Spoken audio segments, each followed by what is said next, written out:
Welcome to 24/7 World Radio Podcast.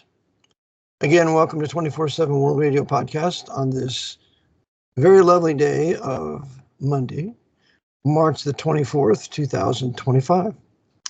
Brother Eric John Phillips coming to you today from the bustling metropolis of Newmanstown, Pennsylvania, and welcoming you to the broadcast with our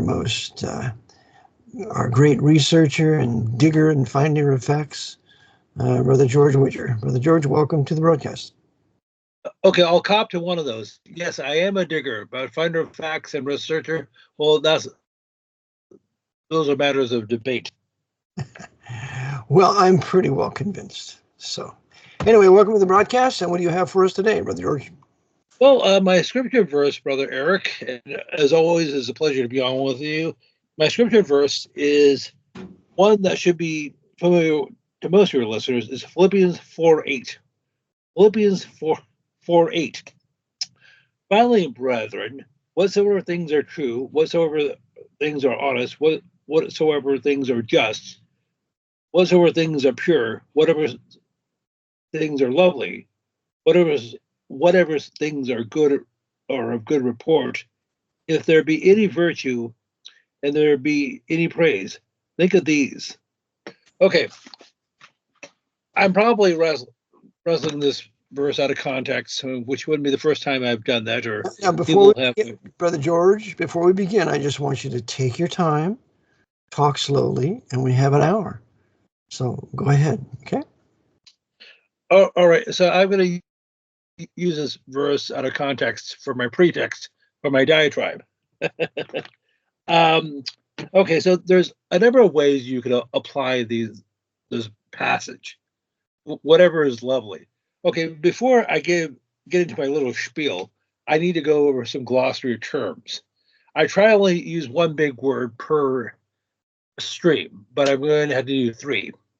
And they are aesthetics, pragmatic, and utilitarianism. Ah, three good words. Aesthetics is the study and appreciation of beauty. What is attractive? What is visibly appealing? Mm-hmm. Pragmatic means practical, something that you can readily do. Mm-hmm. Utilitarianism basically is useful. What has value? How you employ resources. It's of utility. It's of utility. Mm-hmm. Very good. Okay, so why do I bring up these words? Well, it seems as if that over the last 80 years or so, say in post-war America, in terms of, say, urban planning, it seems as if that utilitarianism and pragmatism have become almost religious dogmas, and aesthetics has been basically sacrificed. That's right. Now that's just my opinion. This is not the gospel. I totally agree, George, because you can see it in architecture. You look at the houses that were built 100 years ago. They were ornate. They had beautiful little wrought iron fences. They had beautiful columns at the porch. I mean, I was just at one about a year ago in Washington State. The family that was the big wheat production family was a very wealthy family, and their home was just a beautiful old estate with all sorts of intricate details. They don't make those things anymore. That generation is gone. Go ahead, brother. Okay, I need to bore your audience with some basic sociology. So they want to tune out for the next few minutes. Go ahead. And this really has nothing to do with what we normally discuss. This is pure demographics and sociology. So I mentioned the post-war era, since 1945. What do you have in the United States? You have the so-called baby boom. So between 1946 and 1964, you had 76 million Americans who were born, which is the largest boom we've ever had in our country. Mm-hmm. So all these babies had to live somewhere. They had to eat somewhere. I mean, when they got a little bit older, they had to go to school, and you saw the sacrifice of aesthetics in the suburbs, the areas just outside the city. And this was especially true on the West Coast in places like California. Yeah.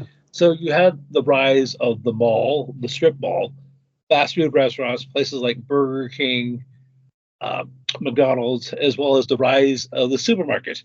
Now, many of these places had existed before World War II, but they're fairly small. I believe Burger or McDonald's started in Illinois, and they had a few restaurants prior to the 1950s. And Ray Kroc was a devout Roman Catholic. Irish and he Catholic. helped, yes, but anyhow, so you also had the rise of the supermarket. You have places like Safeway, which did exist, as I said, before World War II, but they really took off in the 1960s. And you had other places like Kroger's in the Midwest. So it used to be, for the most part, say prior 80, 90 years ago, you would often grow your own food. You have chickens, maybe some cows, but if you needed, you might go into town to go to the grocers.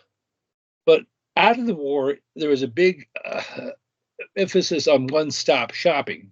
They wanted you to only go to one place, or maybe a couple, two or three, to get all your shopping done. That's right. I remember my grandfather Callahan in Sacramento. He never went to a grocery store. Of course, he was born in 1901, lived through World War I, and worked at an aircraft manufacturing place in California, where he worked on the bombers, the engines for the bombers. And he never went to the grocery store. He always went to the farmer's market. And whenever I went to stay with him for a couple of weeks at a time with Grandma and Grandpa Callahan, we never went to the grocery store. We always went to the farmer's market. And that was strange to me because all I'd ever seen was Safeway and grocery stores. Go ahead, brother. Oh, okay. So that was just simply me venting. And as I said, you already addressed this already. Whereas, so when you have these tens of millions of babies who are being born in less than 20 years, you basically had to produce mass housing, basically boxes for these people to live in. And there's really, you don't have attention to detail, you don't have ornate structures, and you have the rise of mass-produced homes, subdivisions. And, well, I'm sure if I look hard and deep enough, I can see the Jesuit hand behind that. I guess I'll have to do some more digging. Mm-hmm. Well, no doubt, because they want to make you feel insignificant. You're just an integer. You have an address. Everybody has the same kind of boxed out house, a lawn to cut, plants. It was just the shoving uniformity down everybody's throats, where there was no deviation, no truly great men or residences that were unique to them. We have to destroy individuality. And that was one of the ways they did it. Well, it's interesting. The town that I went to high school, I graduated from high school in Rohnert Park, California, which is the high school of Rancho Cotado. You probably never heard of it. Well, Rohnert Park was founded, and I think I have mentioned this before, was founded in 1962, September 1962, by Morris Frederick, who died 2018. And Morris actually went to St. Vincent de Paul High School in Petaluma and got his undergrad and law degrees from Santa Clara University. The founder of from the Jesuits, okay, that's Santa Clara University for the listeners. Mm-hmm. Okay, ahead. So at Rohnert Park, take your time, George. Just take your time making your point. Okay, just take your time. All right. So Rohnert Park is probably the most nondescript town you'll ever find in America. It is basically tract homes and apartments. And you have some corporate stores like Walmart and places, Costco, places like that. There's no individuality. There's no creativity whatsoever about it. And I was totally oblivious to that. And it's just like, one of the things that has happened over the last, say, 80 years is the mass homogenization in terms of, say, communities, to where it's almost impossible to differentiate one town from another. And I don't want to. You can't have a white town anymore. There used to be a time when white people could sell their homes only to whites, and that was written in the law of the area. They outlawed that and made that no longer possible for the purpose of destroying white communities, because that was the design of the Jesuits. So that's right. We have all this forced amalgamation, racial miscegenation for the destruction of the whites in North America. That's the only purpose for that. Go ahead. Well, to that point, I was just, I guess over the weekend, they came out with a new version of Snow White. It's supposed to be live action as opposed to the cartoon version that came out in 1937. And we had discussed the 1937 film before and how it's completely Jesuitical, counter-reformation, very dark, Masonic, all that bad stuff. Having said that, it was a well-made film. It cost $4 million back then. You said a Walt Disney made film. Is that what you said? Yes. You cut out, George. You just got to slow down. Just say it's a Walt Disney made film. You have to slow down. So go ahead. Okay, so the original Snow White came out in 1937, and it cost $4 million back then, which would probably be about $100 million now, thereabouts. And Bank of America financed it. Oh, really? Bank of America financed it? Yes. Well, that's Giannini, the Knight of Malta, who founded Bank of Italy in San Francisco and then later changed the name to Bank of America. A.P. Giannini, Knight of Malta, Italian Roman Catholic, and the builder of the Transamerica building, which looks like a big pyramid in San Francisco. Yeah, go ahead. Yes. And of course, Walt Disney was Jacques de Molay. His nephew, Roy Disney Jr., was a Knight of St. Gregory. Yeah, that's right. So Snow White, the 1937 Snow White, was the first feature-length film they produced. Now, they had produced a number of shorts prior to then, going back to the 1920s, and probably the most famous one of which was the 1928 Steamboat Willie, which was 28 or 27, which was the first talking film in the world. So featuring Willie Mouse, or I'm sorry, Mickey Mouse. So Mouse, an unclean rodent. Go ahead. Okay, so let's fast forward to now, 2025. Over the weekend, they just came out with a live action version of it, starring Rachel Zegler who plays the eponymous character Snow White. Now, so you cut out a little. Give me her name again, and nice and slow. Okay. Okay. So Rachel Zegler play the eponymous character Snow White, even though she's mixed. She's Polish Jewish on her dad's side, and Colombian Catholic on her mom's side. Zegler is Jewish. That's right. Go ahead. Okay. However, she went to Immaculate Conception High School in Lodi, New Jersey. Oh, wonderful. More Jesuitical fanaticism. Immaculate Conception. What a joke. But go ahead. Okay, so anyhow, in the original story, which was written by the Grimm brothers, Jakob and Wilhelm, came out in 1812, so over 200 years ago. Snow White was, well, very Caucasian. All the characters in it that was so sinful. Those sinful white people. They ought to be ashamed of themselves and destroy all their history. Go ahead, George. Well, yes, indeed. So as I said, all the characters in the original story, the original film, were white. They're German. They spoke English in the film, but the husband who was supposed to kill her is German. But they decided to update. We have to teach hatred for the Hun. Oh, we go. That was about World War I time. One of the huntsmen, the hunter. He's the one who's supposed to. Okay, the wicked stepmother, hates Snow White, so he orders the husband to take her out to the woods to kill her. but he has a change of heart and he doesn't kill her. So that's in the story and that's in the original film. But in the new version, the film came out when? The original film came out in 1937. I see. So more brainwashing to hate the Germans, right? Yes.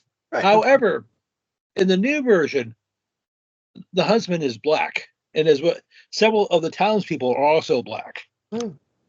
So that was going to be hatred for the blacks now, because this black man is going to do an evil thing. So is that what we're going to do now? Create hatred for the blacks with this character, as they created hatred for the Germans? What's that? Well, no, actually, he was completely miscast. I mean, the husband was white; he was German in the original story and in the original film. Therefore, there is no need to recast him as somebody of African descent. Of course not. It's just all about black supremacy shoved down our throat by these white corporate pope-serving spiritual bastards. They hate the white race. They hate white people because we're the only ones that ever broke the temporal power of the Pope. Blacks never did it. Yeah. Hispanics never did it. They tried. Benito Juarez tried, but he got killed for it. Japanese tried it, but they got seriously bombed for it. So the only nations that threw off the temporal power of the Pope were white nations, white Protestant nations, and some Catholic nations too. So they got to get rid of these damnable white people. They resist us, and we can't have a world government with them in any place of power.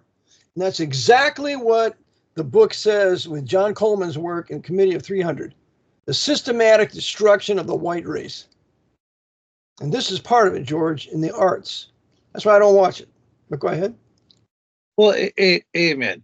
So, anyhow, the movie that just came out over the weekend has been universally panned by critics, by fans, and they must be racist and prejudiced.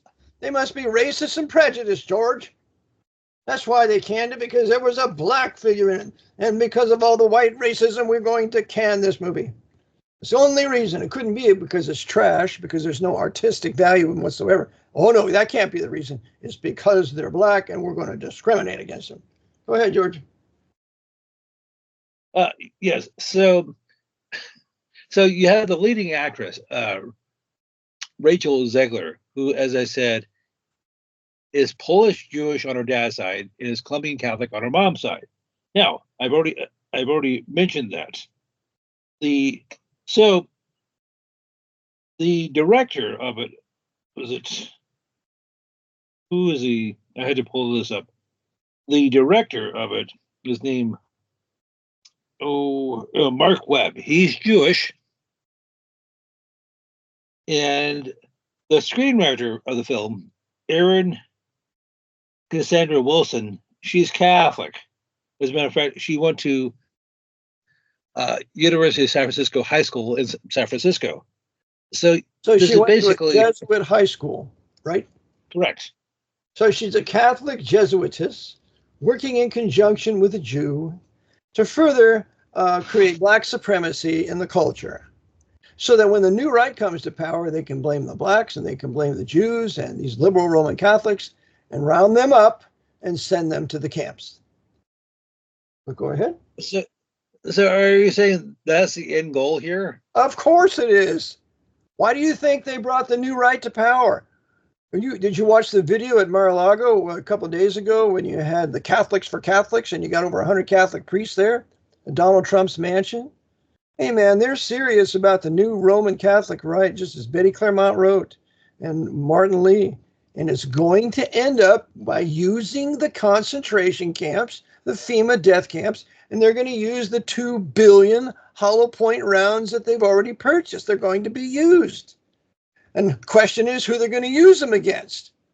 But it's all facilitating this. We're in the Weimar Republic that was anti-German, anti-white, socialist, communist, run many Jews. They ran Bavaria for 19 months. And so now we get to have all these Jews up front that are socialist, communist, and anti-white in their doctrines. So ultimately the new right can say, look at all these Jews. and we're going to round them all up, and we're going to send them to the camps. That's the end game of all this. As you said, George, everything they do has a purpose. And this is the underlying purpose for all of this abuse of white people for the last 20, 30 years. Well, I don't mean to sound try 100. Try 100, yeah, sure. Okay. White nations to kill each other. The white Germans and the white English can annihilate each other in World War I. And we're going to have the white English and the white Boers annihilating each other in the Boer War, and it just continues. The English and the French annihilating the Germans and vice versa. It's war on the white races to get them to kill each other. Well, okay, in that case, you're talking 200 years. Well, the Napoleonic Wars in Europe and later Russia. Yeah. So and of course, the wicked stepmother is played by Gal Gadot.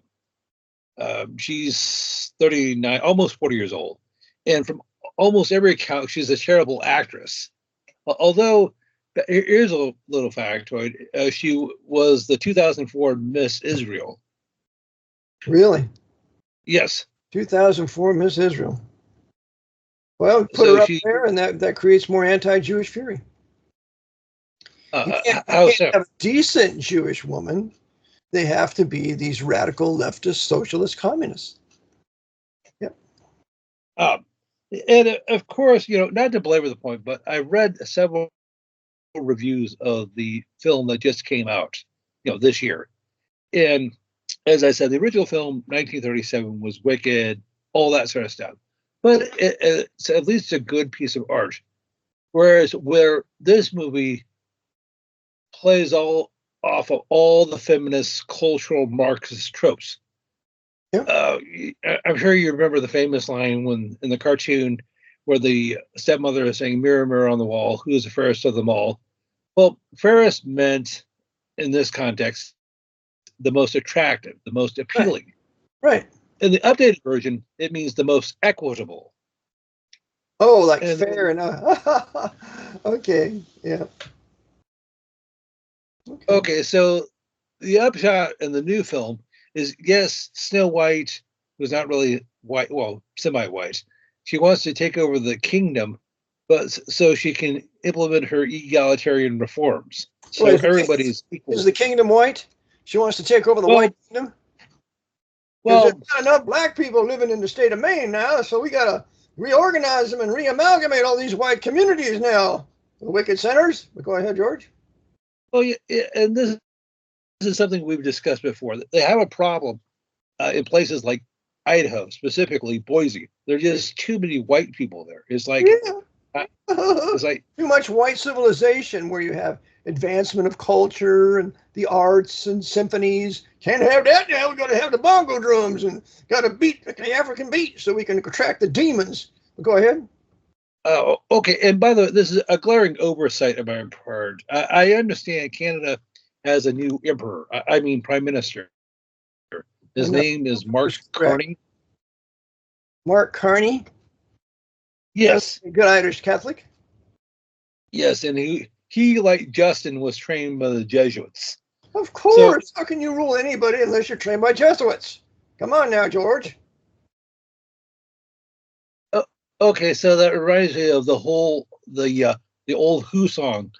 We don't get fooled again. There's a line that says, "Meet the new boss. He's the same as the old boss." Yeah, that's true. That's what we've always said, George. The Republicans and the Democrats all work together. Even with these new Republicans, they're all working together with the Democrats because the Democrats put the new right in power. Nothing changes. That's exactly right. Nothing changes. Go ahead. So is the same thing going to happen in Canada as well? Of course. Why do you think they brought in those blacks from Africa and all those Sikhs and all the other aliens they brought into white Canada? To drive those white people into desperation when they have the Anschluss, like Hitler annexed Austria. They'll have Trump or somebody annex Canada.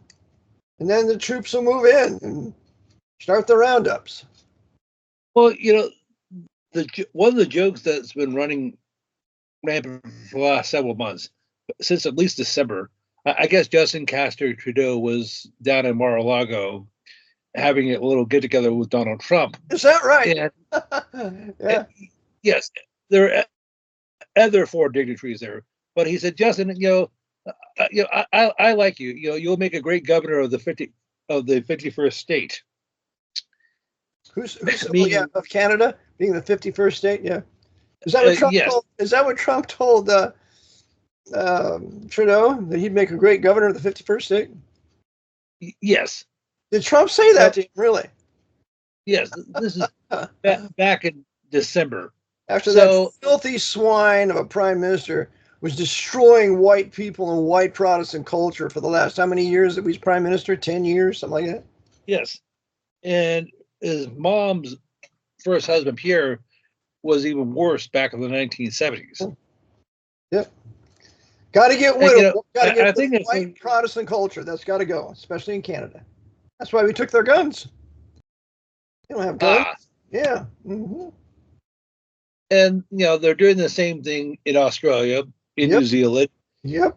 But that's a coincidence, George. That's really a coincidence. There can't be a plan. There can't be an actual design, as the word is used in the Declaration of Independence. It just happens, George. It's happened out of thin air. No, I just don't know how it happened, but yep, go ahead. Okay, so all right. I'm sorry for boring your audience with so much sociology stuff and talking about statistics and population changes. And I realize that's not really what we normally discuss. I do apologize.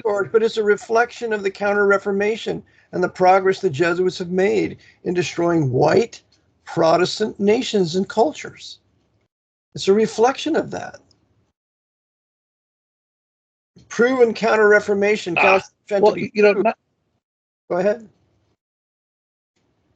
Okay, so you're talking about the Counter-Reformation, and you often make reference to the first 30 Years' War, which took place between 1618 and 1648, and we often make reference to the second 30 Years' War. Remember, the first 30 Years' War killed approximately half of the white German population, particularly the Lutherans.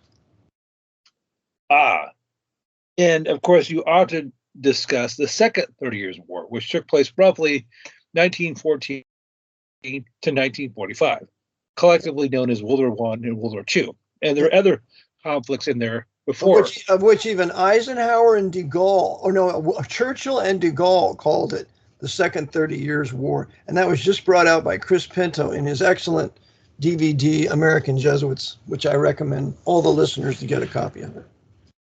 Okay, so the primary focus has been Catholic Protestants, but people will often ignore another branch of so-called Christendom, the Eastern Orthodox. And I know you've talked about Russia before and the purposes of the both Russian revolutions, the subsequent Russian Civil War, but people don't talk about places like Greece, or as it's officially known as the Hellenistic Republic. And I actually got a request a while ago. I said, hey, George, could you possibly talk about what happened to Greece in the 1940s? And I said, sure. Okay. And he said, hey, this has been one of those forgotten chapters in history. Yep. And he said, did you? So I decided to do something. The SS went into Greece and rounded up every last Jew. And they all went to the camps. And that was facilitated by the Orthodox leaders of Greece. Because all they had to do was say, we're not going along with this. And the SS would have had a problem. Go ahead. Okay, so there again, I need to bore your audience with demographics and statistics. Okay, so for what it's worth, in 1940, Greece had a population of roughly 7.3 million people. And the following year, 1941, you're talking April, May, the Germans invaded Greece. And a minimum of 800,000 Greeks were killed in the next 4 years from starvation, being killed, exposure, disease. But the number could be closer to 2 million. Yeah. Then they got hit with a double whammy, not just the German invasion and occupation, but they had a civil war, which took place between 1946 and 1949, in which at least hundreds of thousands of more Greeks were killed. Killing off the And so, robust white Greek population that were Orthodox. Yep. now, that was a communist this- revolution too, George. That was a communist revolution. So the Jesuits imported the communist agitation into Greece to kill all those Greek men. Okay, so, and I can address that in just a moment. Now, so for what it's worth, as far as I can tell, Greece had no strategic value. They didn't have any minerals the Germans needed. They didn't have a port, Athens a port, but they didn't need it. So it also it diverted resources that they desperately need later on in their invasion of Russia. Now, I read different accounts, but the Germans probably spent at least 500,000, but perhaps as many as 3 million men garrisoning countries they occupied. So that include Yugoslavia, Austria, Greece, Norway, Denmark, the Netherlands. So these men who were never used in battle, say in places like Russia, were just basically babysitting these countries they were occupying. To make sure that the German army would lose. That's why. Okay. So now, for what it's worth, and this is pure speculation on my part, Greece was never part of the old League of Nations. They did not want to be part of as replacement the United Nations. They did not want any entanglements with any sort of international alliances, NATO, the European Union, or what would become the European Union. They just wanted to be an independent country and run their own affairs. Well, you know the old Hank Williams song from the 1980s, Attitude Adjustment? Of course, I was thinking about it yesterday. I told my wife, what you need, honey, is an attitude adjustment. Okay, so they decided to. Yeah, go ahead. Okay, so the Greeks just simply needed an attitude adjustment. That means an attitude adjustment by Hank Williams Jr. means kicking your fanny from one end of the street to the next. That's what the attitude adjustments he's talking about. Well, yes, so that is what happened to the Greek people in the 1940s. Yep. So yes, we'll be part of the European Union later on, and all that sort of stuff. We'll be part of NATO and all that, even though we don't want to be. Well, they were driven to desperation. It's terrible. I was in Greece maybe 20 years ago or something. Wonderful food, nice people, but driven to desperation. Yep. And they also had the bail-ins of the Greek people's bank accounts where they took their money. And they hate the Greeks. Yep. I'm sorry, who they hate the Macedonians too. I knew a guy that was a Macedonian. He said, I'm not Greek, I'm Macedonian. We want our own nation out of Greece. Yep. And so, when you have these events, when you have to say, gee, how did this come about? Why would Germany go into a country that really had no value? Yes, you can understand why they wanted Poland, because they had a huge German enclave and they wanted other places like Czechoslovakia. Yes, that makes sense. But Greece, not so much. Yeah. Well, it's the same way with Stalingrad. Stalingrad was a non-military target. Why did they send all those German soldiers, and Stalin sent all those Russian soldiers to Stalingrad? It was not, they were not going to win anything. It was for the purpose destruction of their mutual manhoods that would facilitate the up-and-coming Cold War for the benefit of the Jesuits. Go ahead. While killing Orthodox and Lutheran men and Orthodox men in Greece. It's all about religion. It's not about politics. It's not about money. It's about religion. Once you get the religion, you got the people, you got the politics, you got the money. And that's why the Jesuits' most important doctrine, upholding the Pope, is a doctrine of the spiritual power. Once we rule these people by their conscience and by religion, we've got everything else. And so that's the basis for the Jesuit order's SS German invasion of Orthodox Greece. Okay, so one of the leaders Yeah, I won't get into all the details or the time constraints as to what happened in Greece or what didn't happen in Greece. And it was okay. So between 1942 and 1945, you had the Office of Strategic Services, the OSS. In 1947, that was just simply rebranded as the CIA, September the 18th, if I'm not mistaken. But the interim period between 1945 and 1947, it was called the Central Intelligence Group. So they basically had the same apparatus, they just called it something else. And so the Greek Civil War in post-war Europe was one of the first operations. And the leader of the Greeks, the anti-communist Greeks, was King Paulos, or King Paul, as we say in English. If you look up, now he lived from 1901 to 1964. Interestingly enough, he was born on the 14th of December, 1901. He was a member of something like at least 15 different orders and knighthoods. Mm-hmm. And I realized, that's just a coincidence. Yes, and even though he was supposed to be Greek Orthodox himself, one of the orders he was a member of was the Supreme Order of the Most Holy Annunciation, which is an Italian order. Mm-hmm. And Roman Catholic.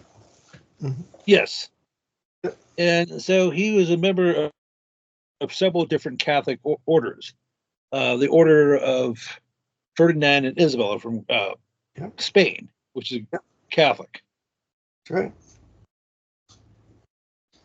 Yeah. So papacy loves their religious orders. They love their military orders. They just love them. Yeah. Yes. So he was basically betraying the Greek people. So you could say that he was like Chiang Kai-shek, who served as controlled opposition against Mao Zedong. Communist, that's right, against Mao Zedong. That's right. Well, he was also set back by the State Department, if you read the John Birch Society material, because the State Department sent him weapons, guns were sent to him without any triggers, something like that. So they couldn't be used. This is a disgrace, a total disgrace. It's in the book, None Dare Call It Treason by John Stormer. Okay, and yes, and this King Paul was also a member of the Order of the Golden Fleece, which is Spanish. Yeah. So he's a member of at least 3 different openly Catholic orders, even though he himself was Greek Orthodox. Yeah. King Juan Carlos was the head of that Order of the Golden Fleece. Remember when Vittorio told me that years ago? He was a knight in Italy, in Venice, and King Juan Carlos controlled the Order of the Golden Fleece. So anyhow, so we've been on for like 40 minutes or so. Do you want to go for about an hour? Yeah, well, whenever you're done, George, but I can't go any more than an hour today because I've got to stop at 4 o'clock. Okay, well, fair enough. Well, something I just wondering, have you ever heard of an event, the Coconut Grove Club Fire in 1942? No, I never did. Okay. Tell me about it, George. Okay, can we? Oh, okay. So well, prior to about a month ago, I had never heard of it myself. Now, this was the Coconut Grove Club Fire took place on Saturday, November the 28th, 1942. So it was Thanksgiving weekend there. And the club had opened 15 years earlier, 1927, as a speakeasy. So do I need to tell the audience what a speakeasy was? Well, go ahead and tell them because there's probably a lot of people that don't know. So go ahead. Okay, so it was basically an illegal gambling, drinking joint, but they could have done gambling and other things. Remember, this was during Prohibition. Other vices. It was George. It was during Prohibition, right? Yes. Yeah, that's where the speakeasies and the Italian mafia were running all their booze and making a fortune for the Pope. That's why the papacy was behind Prohibition. They loved it. Yes. The mafia. But go ahead. And I've said this before, but there have been a number of documentaries I've seen before where you'll see clubs in places like New York or Chicago or wherever, where the local mafia don is having dinner with the mayor, the governor, the district attorney, the Catholic archbishop. They're all having dinner and a wonderful time together. And these were not isolated incidents. This was a regular occurrence. So you have gangsters, judges, cops, all just schmoozing together, and All not just overseen by the bishop or the archbishop. Mm-hmm. Yep. Yes. Okay. So, why do I bring up this one episode? Well, this was the third deadliest indoor structure fire in the United States. The first being 9/11, and we've talked about that before. And I can talk about the first, or actually the second, perhaps next week. Okay. But I just want to talk about this one. Okay. So this club, as I said, opened in 1927 during Prohibition. So that means the mafia was running it, and later on, you could say the OSS was running it as well. Sure, because the mafia and the OSS work together. The mafia was here before the OSS. Both are Catholic. So that's right. And we know that Lucky Luciano was a personal friend of John J. Raskob. Was in his house. And Raskob was a powerful knight, powerful control of the Democratic Party, and he built the Empire State Building. So Lucky Luciano and John J. Raskob, two peas in a pod, two Roman Catholics, Italian Catholics, busy serving the Jesuit papacy with real power and financial wealth. Well, I know I mentioned this to you before, so forgive me for repeating myself. So the Empire State Building opened in 1930 at the behest of John J. Raskob. So you remember 3 years later, the movie King Kong came out, and the climactic scene was Kong ascended the Empire State Building, and he was shot down by biplanes. Yeah. So I remember that, George. Go ahead. But actually, I didn't want to talk about King Kong. So I was talking about the Coconut Grove fire. So something like 492 people died in this conflagration. Now, why that is, well, I do know why, but was there somebody there who needed to be killed? I'm not sure. That is something I've not known. It was all a coincidence, okay? It was a coincidence. It just happened, and let's just forget about it and go on to greener pastures. Okay, yes. There's one or two details I do need to mention before we do that. Okay. So the owner of the club was Barney Walensky, who was a Russian-born Jew. I don't have any sort of biographical information about him. So he seemed like a convenient patsy. Sure. You can blame the Jews for that fire. We'll blame the Jews for bringing down the World Trade Center with Larry Silverstein. Just go ahead and pull it. So you got to get a Jew up front so you can blame him. Go ahead. Okay. So anyhow, the mayor of Boston at the time was a fellow by the name of Morris Joseph Tobin, who lived from the 22nd of May, 1901, died on July the 19th, 1953. So he was only 52 at the time of his death. So he was the mayor of Boston from 1937 to 1945. Now, he was supposed to be at this party because it's supposed to be a celebration of Boston College over Holy Cross. They're playing football, American football. And I guess two Jesuit colleges. Tobin. Two Jesuit colleges, one Holy Cross, the other Boston College, championing their preoccupation of playing sports and baseball while we're busy stealing the country right out from underneath the American heretics and liberals. Go ahead. So, anyhow, Tobin was a graduate of Boston College. And he was supposed to go to the party that night, but I guess he got sick or something. He said, "Oh, sorry, can't make it." Maybe the Jesuits gave him a little note, just like they said to Francis. Well, like Francis M. Brown, he notified his Jesuit provincial. Someone offered him money to go to have passage to New York, and his provincial got back with him with 4 words or 3 words: "Get off." 4 words: "Get off that ship." Yeah, so his life was saved by his provincial. Maybe it's the same with this guy here. Oh, okay. So, anyhow, so you had this Walensky, who the Jewish owner of the club, he took the rap. He was 100% responsible for killing all these hundreds of people. And you had this Mayor Tobin, who got sick literally at the last minute. It's I think I have a ingrown toenail, whatever it was, something like that, and he didn't go. So it had a capacity for about 500 people, but they're twice that, of almost 1,000. So roughly half the people who went there died.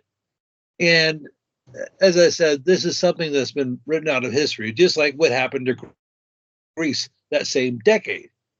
So this is more of a philosophical question for you, brother. In that, why is it some events get disappeared and others people don't forget about, such as the Titanic, because Hollywood keeps making movies about them? Yeah.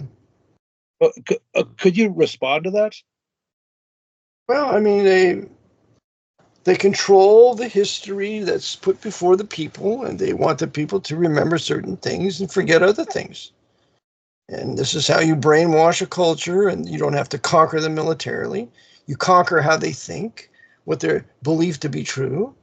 And then by that, they're going to act upon that, and that plays right into your hands. It's a brilliant idea. Okay, so you have them preoccupied with bread and circuses.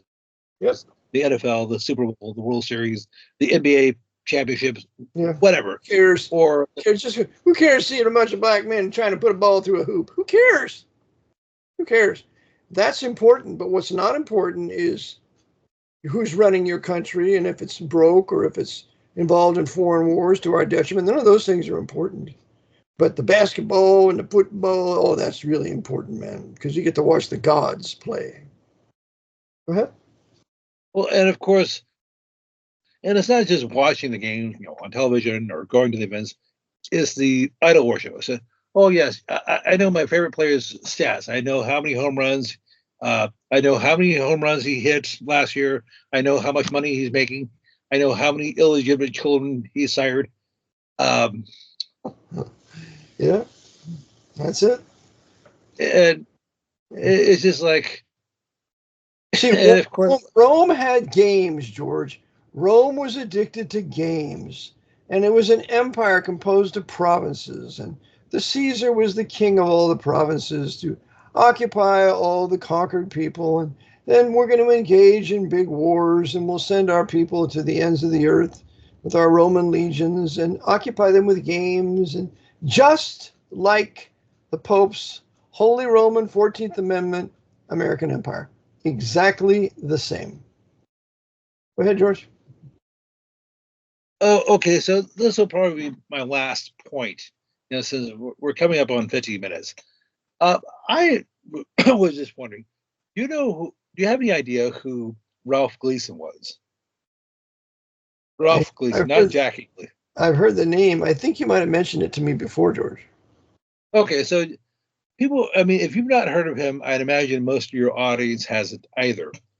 Now, Ralph lived from the 1st of March 1917, died on June the 3rd, 1975. So he was 58 years old at the time of his death.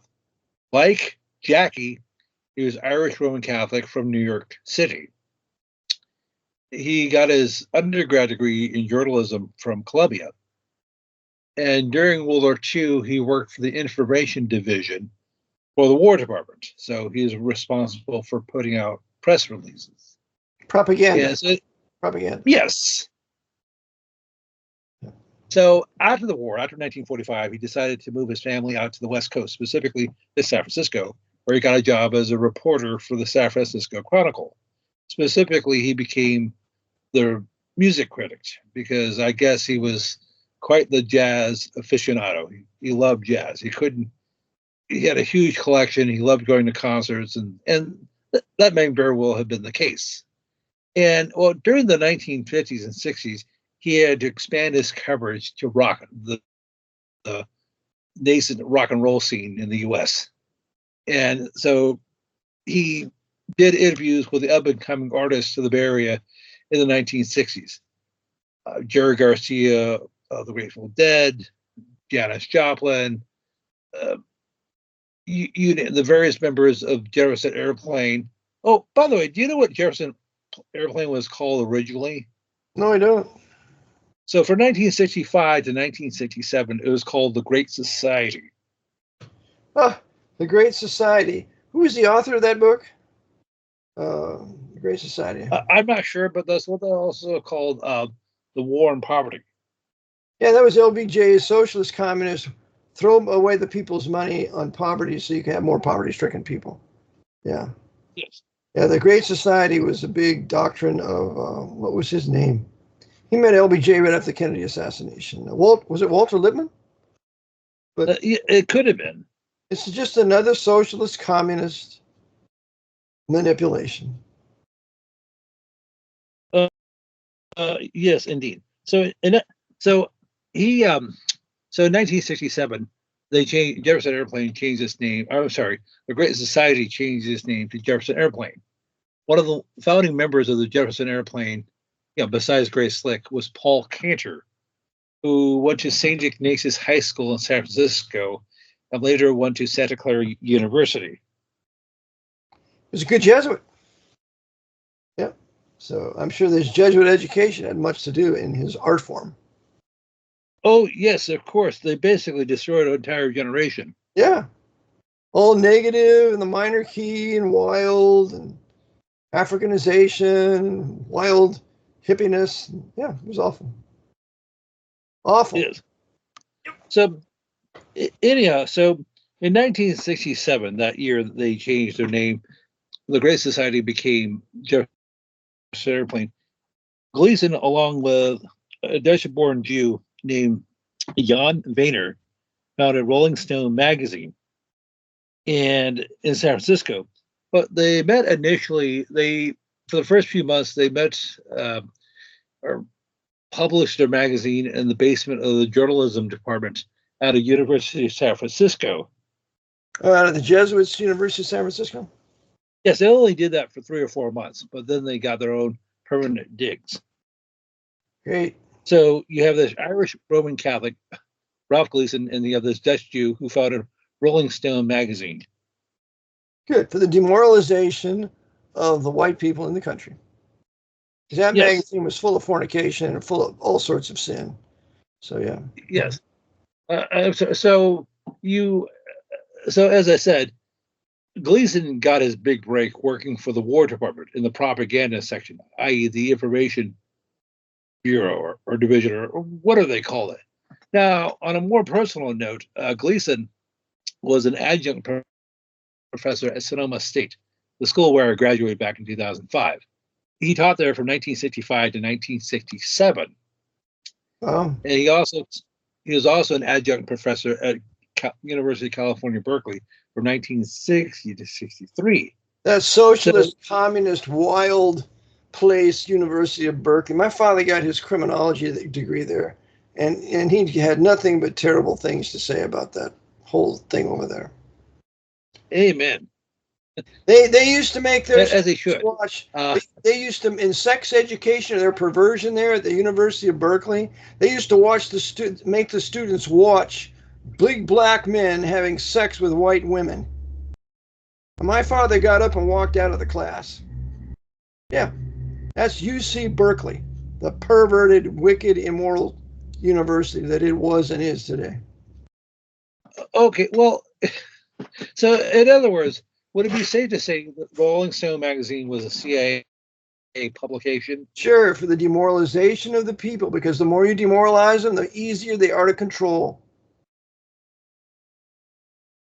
Okay, would it also be safe to say that Sonoma State, my alma mater, is a spook school? Because you'd be surprised the famous people who've been there, either to teach or to speak.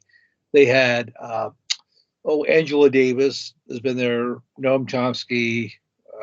So you got a mulatta, Angela Davis, who was a hateful, racist mulatta, as most mulattoes are. And then you have Noam Chomsky, who was a notorious Jewish communist. And he also is noted for saying, well, let's just forget about the Kennedy assassination, move on. And he's a Jew. So we got the mulatto and the Jew and the left-wing socialist communism playing out their roles for the enraging of the whites to drive them into the new right of today. It's a perfect synergy. And then that's what works. It continues to do, and nobody seems to get it. But go ahead. Oh, okay. So you've had all these, well, you know, as I said, I graduated from Sonoma State in 2005. Yes, I was 36. And people may be wondering, why did it take me so long? Well, I was doing other things.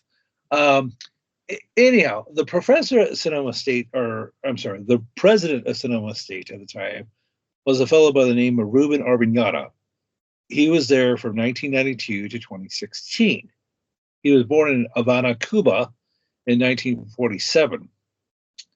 And he spent some time in Miami, okay, Cubans either go to one or two places, South Florida or New York City, for the most part. But he lived in South Florida for a while. Then he moved to New Orleans.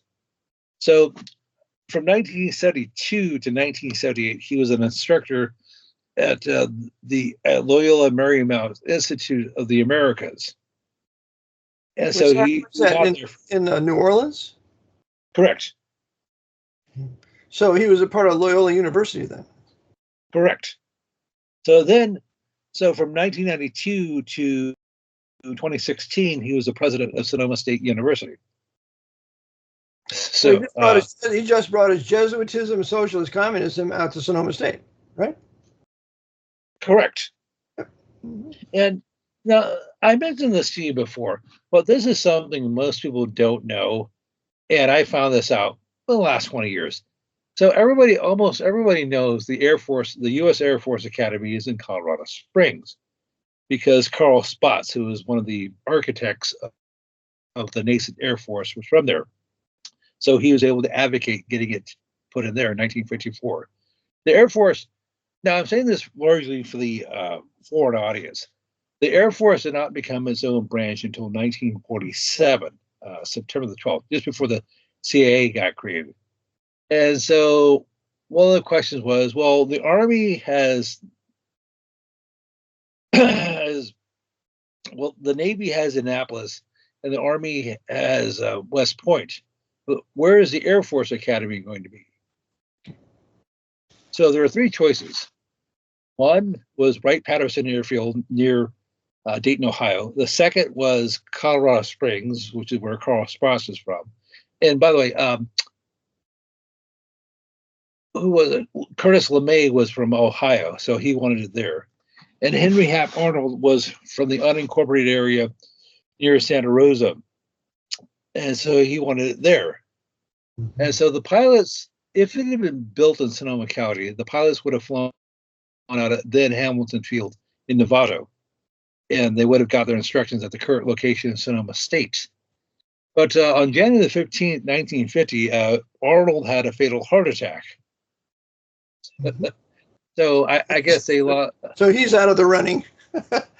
He's out of the. I'm surprised LeMay didn't get it in his Ohio, wherever he wanted it. Well, the powers that be, the Vatican said, well, we want the Air Force Academy to be somewhere in the West. Remember, LeMay was there. So it really is. Remember, George, hold it. LeMay was there at the Bethesda autopsy of JFK. He was the one in charge of it. Curtis LeMay. Hey, brother, we need to go. It's after 4 o'clock, so have some stuff up, and then we'll have to depart. And which is unfortunate because LeMay was of Huguenot descent and was an apostate Masonic Freemason.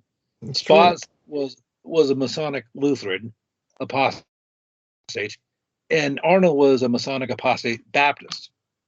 So those are examples of how Rome uses non-Catholics to do her bidding. Sure. Once they put them in her secret societies. Yeah. All right, Brother George, time to go. So give a closing statement, give how to contact you, and we're going to get out of here. Go ahead. Okay. Well, thank you. My closing statement, Your Honor, my client is honestly innocent. Please don't convict him. Overruled. Overruled. I'm the king of the court here. This is Captain's Mast. How do we contact you, George? How do we contact you? Okay. So if people have any questions, comments, concerns, or critiques, please email me at georgewidger1969@gmail.com.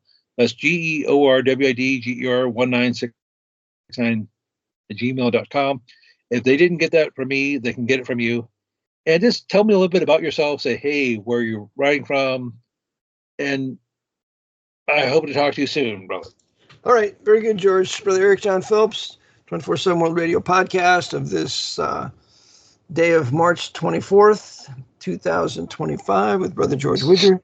Trust you enjoyed the broadcast. George always has some interesting facts he brings forward and helps us out. So if you want to give to the broadcast, give to the ministry here, send your check to RBT, P.O. Box 306, Newmanstown, Pennsylvania 17073.